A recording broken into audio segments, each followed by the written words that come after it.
ఏంటి అసలు ఏం జరుగుతోంది? ఎటు నుంచి ఎటు డైవర్షన్ అవుతోంది? దీంట్లో ఇంకా ఏమేమి వస్తున్నాయనేది కూడా అర్థం కాకుండా ఉంది. రోజుకొక మలుపు తిరుగుతోంది. ఇప్పుడు లక్ష్మణరావు గారు అంటున్నారు అసలు లడ్డూలోనే కల్తీ జరగలేదని చెప్పి చంద్రబాబు నిన్న స్వయంగా ప్రెస్ మీట్లు చెప్పారనేది ఆయన చెప్తూ ఉన్నారు. ఒకవేళ అదే కరెక్ట్ అయితే నిజంగానే రాజకీయ కోణంలో జరిగిందని చెప్పి ప్రజలకు వస్తుంది. ఇది ఏమి ఏపీ స్టేట్కి మాత్రమే స్టిక్ ఆన్ అయ్యి ఏదో కుంభకోణం ఒక స్కామ్ ఇది కాదు కదా. హిందువులకు సంబంధించినటువంటి మనోభావాలకి ఆచారాలకి నమ్మకానికి సంబంధించినటువంటి అతి పవిత్రంగా భావించే ఆ దేవదేవుడి యొక్క ప్రసాదానికి సంబంధించినటువంటి అంశం యావత్ దేశంలో, మన దేశంలో కాదు పక్క రాష్ట్రంలో కూడా నిరసనలు వ్యక్తం చేసినటువంటి సిచ్యువేషన్ మనం చూస్తున్నాం. ఓకే, ఇక డిక్లరేషన్ మీ పార్టీ ఏపీ అధ్యక్షురాలు పురంధేశ్వర్ క్లియర్ కట్గా చెప్పున్నారు, డిక్లరేషన్ ఇస్తేనే కానీ రానివ్వమన్నారు. భానుప్రకాష్ కూడా అదే స్టేట్మెంట్ ఇచ్చున్నారు. డిక్లరేషన్ ఎక్కడికక్కడ హోర్డింగ్స్ కూడా అంటించడం మనం చూసాం. అయితే ఆయన చెప్తుంది ఏంటి, నిన్న నేను బైబిల్ చదువుతాను, క్లియర్ కట్గా ఆయన చెప్తున్నారు, నేను బైబిల్ చదువుతాను, అట్లాగే వేరే మతాలని దేవుళ్ళని కూడా నేను గౌరవిస్తాను, నేను పట్టు వస్త్రాన్ని తీసుకెళ్లి సమర్పించిన వాడిని అంటూ చెప్తూ ఉన్నారు. నమస్కారం మీకు, అక్కడ ప్యానెల్లో ఉన్న పెద్దలందరికీ నమస్కారం.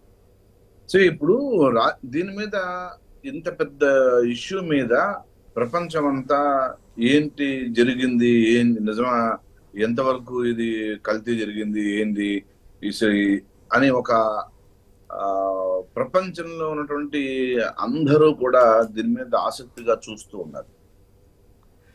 ఇలాంటి సందర్భంలో దీన్ని రాజకీయం చేయడము, రాజకీయానికి వాడుకోవడం అనేది మంచి పద్ధతి కాదు. దేవదేవుడి యొక్క ప్రసాదంలో కల్తీ అని స్వయంగా ముఖ్యమంత్రి, ఒక దేశంలోనే ఒక సీనియర్ రాజకీయ నాయకుడు, 15 సంవత్సరాలు ముఖ్యమంత్రిగా పనిచేస్తున్నటువంటి సీనియర్ వ్యక్తి అండ్ 14 సంవత్సరాల పైచిలకు ఆయన ప్రతిపక్ష నాయకుడిగా ఉన్న వ్యక్తి ఆయన చెప్పడం జరిగింది. సో అంటే ఆషామాషిగా ఎవరో చిన్న ఎంప్లాయో లేకపోతే కనుక చిన్న వ్యక్తో ఎవరో చెప్పలేదు, ఇది స్వయంగా అంత పెద్ద వ్యక్తి చెప్పాడు. సో దీనిలో ఏదో జరిగింది అనేది, ఆయన కల్తీ జరిగింది అని ఆయన యొక్క కన్ఫర్మేషన్ తోనే ఆయన ఆ మాటలు మాట్లాడారు, చంద్రబాబు గారు మాట్లాడారు. సో ప్రపంచానికి తెలియాలి వీళ్ళలాగా ఈ గుడిని ఈ విధమైనటువంటి అపవిత్రం చేశారు అనేటటువంటి బాధతో, ఆవేదనతో ఆయన మాట్లాడడం జరిగింది. హిందూ సమాజం, ప్రపంచం, మీరు చెప్పినట్టుగా ప్రపంచంలో ఉన్నటువంటి ప్రతి ఒక్క హిందువుకి మనసులో గాయం కలిగింది. అరే ఏంటి ఇంత అన్యాయం జరిగింది, ఇంత అపవిత్రం జరిగింది అని బాధపడ్డారు. సో దీన్ని మీరు ఎందుకు, ఎవరు తిరుమలని పెట్టుకోమని చెప్పారు జగన్మోహన్ రెడ్డి గారికి? ఇప్పుడు ఎందుకు పెట్టుకున్నాడు? సరే పెట్టుకుంటే పెట్టుకున్నాడు, వెళ్ళి ఎప్పుడైనా దేవుడి దగ్గరికి వెళ్ళొచ్చు, ఇప్పుడే మళ్ళీ ఎందుకు క్యాన్సిల్ చేసుకోవాలి? సో దీన్ని రాజకీయానికి వాడుకోవడం కోసం ప్రయత్నం చేసినట్టుగా కనపడుతుంది. దయచేసి ఆ ప్రయత్నం మాత్రం క్లియర్ గా చెప్తున్నారు, నాకు నోటీసులు ఇచ్చారు రావద్దని చెప్తున్నారు కాబట్టి నేను రావట్లేదు. ఒక మాజీ ముఖ్యమంత్రి స్థాయిలో గత ముఖ్యమంత్రిగా నాకు దర్శించుకోవడానికి అవకాశం ఉంటుంది, కానీ ఆ నోటీసులు కూడా నేను ప్రెస్ మీట్ లో చూపిస్తున్నారు కదా, 30 యాక్ట్ అని చెప్పి మళ్ళీ సీఎం చెప్తున్నప్పటికీ మమ్మల్ని రావద్దు అని చెప్పి నోటీసులు ఇచ్చారు మాకు అని. అందుకే అక్కడ తిరుపతిలో ఉన్నటువంటి ఆయన క్యాడర్ కి, ఆయన మాజీ చైర్మన్ కి, మాజీ వ్యక్తులకి ఇచ్చుంటారు. 30 యాక్ట్ ఏదైతే ఉందో అది, ఎందుకంటే దీని మీద ఇప్పుడు ఆల్రెడీ గొడవ జరుగుతోంది. ఇప్పుడున్నటువంటి పరిస్థితుల్లో అక్కడ ఎలాంటి గొడవలు జరగకూడని ఉద్దేశంతో ప్రభుత్వం శాంతి భద్రతలు కాపాడాల్సిన ప్రభుత్వ బాధ్యత కాబట్టి అక్కడ క్యాడర్కి ఇచ్చారు, ఆయనకి ఇచ్చినట్లేదు నాకు. సో ఆయన క్యాన్సిల్ చేసుకున్నాడు.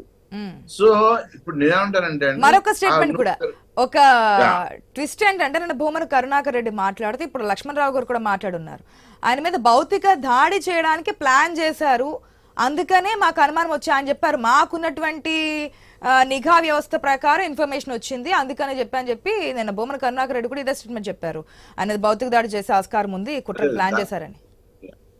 అది రాజకీయ కోణంలో మాట్లాడుతున్నాడు కరుణాకర్ రెడ్డి, అంతా రాజకీయ కోణంలో మాట్లాడుతున్నాడు. ఆయన కూతురు వివాహము, కుమార్తె వివాహం క్రిస్టియన్ సాంప్రదాయం ప్రకారంగా చేసిన తర్వాత ఆయన అసలు చైర్మన్ చేయడంలోనే అందరికి అనుమానాలు వ్యక్తమయ్యాయి. ఏంటి ఇతను క్రిస్టియన్ సాంప్రదాయాన్ని పాటిస్తున్న వ్యక్తికి ఇంత పవిత్రమైనటువంటి ఈ తిరుమలకి చైర్మన్ ఇవ్వడం ఏమిటి అనేది చాలా మంది అప్పట్లో అభ్యంతరాలు వ్యక్తం చేశారు, చాలా మంది మాట్లాడారు.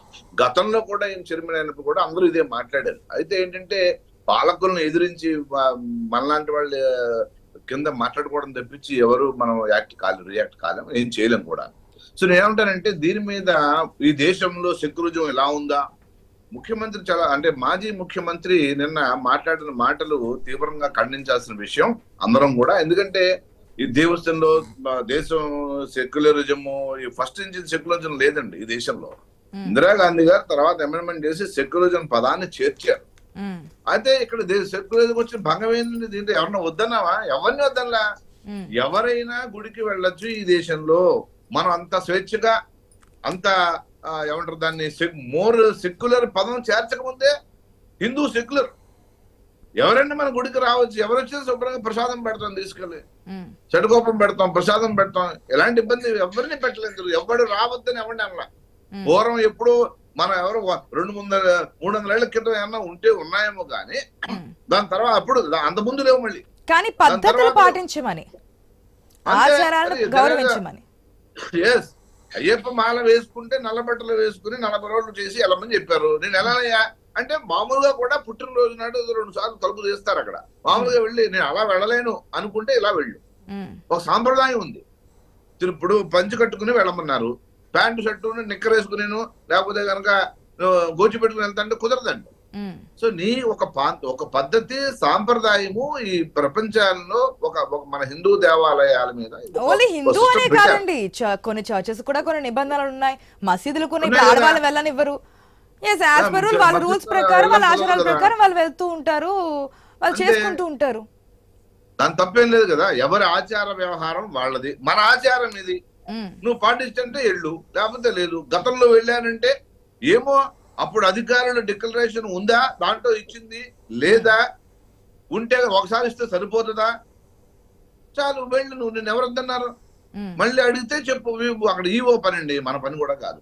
అంటే మనం ఏంటంటే ఒక ఇలా వెళ్ళాడు ఈ డిక్లరేషన్ ఇవ్వకుండా. అరే అబ్దుల్ కలాం గారే రాష్ట్రపతిగా వెళ్ళినప్పుడు ఆయన డిక్లరేషన్ ఇచ్చిల్లారండి. ఆయన కన్నా గొప్ప అని మీరు అంతా ఇల్లు ఇవ్వాలి అన్నప్పుడు ఇవ్వాలి, అంతే. ఏముంది ఒక పేపర్ మీద దాంట్లో నేను విశ్వాసం వ్యక్తం చేస్తున్నాను, నేను నమ్ముతున్నాను, వెళ్తున్నాను, దట్స్ ఇట్, అయిపోయింది. దానికి అంత రాద్ధాంతం చేయాలి. ఈ దేశంలో సెక్యులరిజం ఉందా, సెక్యులరిజం గురించి మాట్లాడే అంత పెద్ద మనిషి అంటే నాకు అర్థం కాదు. ముఖ్యమంత్రి చేసావు, మీ నాన్న సీఎం కాబట్టి నువ్వు ఒక ప్రజలు గెలిపించారు అంతేగాని అంటే అబ్దుల్ కలాం కన్నా గొప్ప వ్యక్తివా? ఆయన ఇచ్చినప్పుడు నువ్వు ఎందుకు ఇవ్వవు? మనం ఎవరిని వ్యక్తిగతంగా విమర్శించడం లేదండి, ఎవరికైనా చెప్పేది అదే. ఎవరికైనా ఎవరిని వ్యక్తిగతంగా అనట్లా మనం అక్కడ.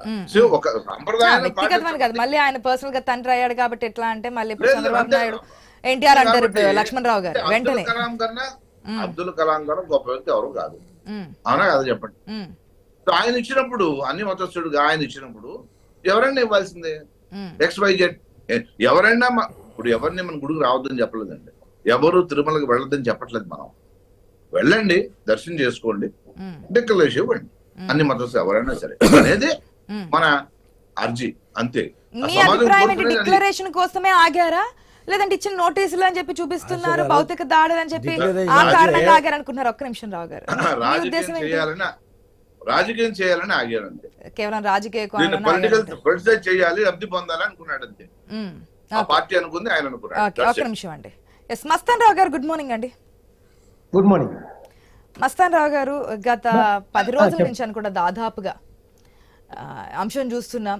ఓకే, ఒక్కొక్క పార్టీకి సంబంధించిన నేతలు ఒక్కొక్క రకంగా మాట్లాడుతూ ఉన్నారు. మెయిన్గా 2 పార్టీలు, ఒకటి కూటమి, ఒకటి వైఎస్ఆర్సీపీ. ఇక కాంగ్రెస్ అధ్యక్షురాలు షర్మిల నిన్న కూడా మాట్లాడుతూ ఒక్కొక్కరు ఒక్కొక్క పంతా పట్టుకున్నారు, ఇదేంటి అనే విధంగా షర్మిల కూడా మాట్లాడడం జరిగింది. అందరివి చూస్తూ ఉన్నాం, ప్రెస్ మీట్లు ఎవరెవరు ఏ విధంగా మాట్లాడుతున్నారు.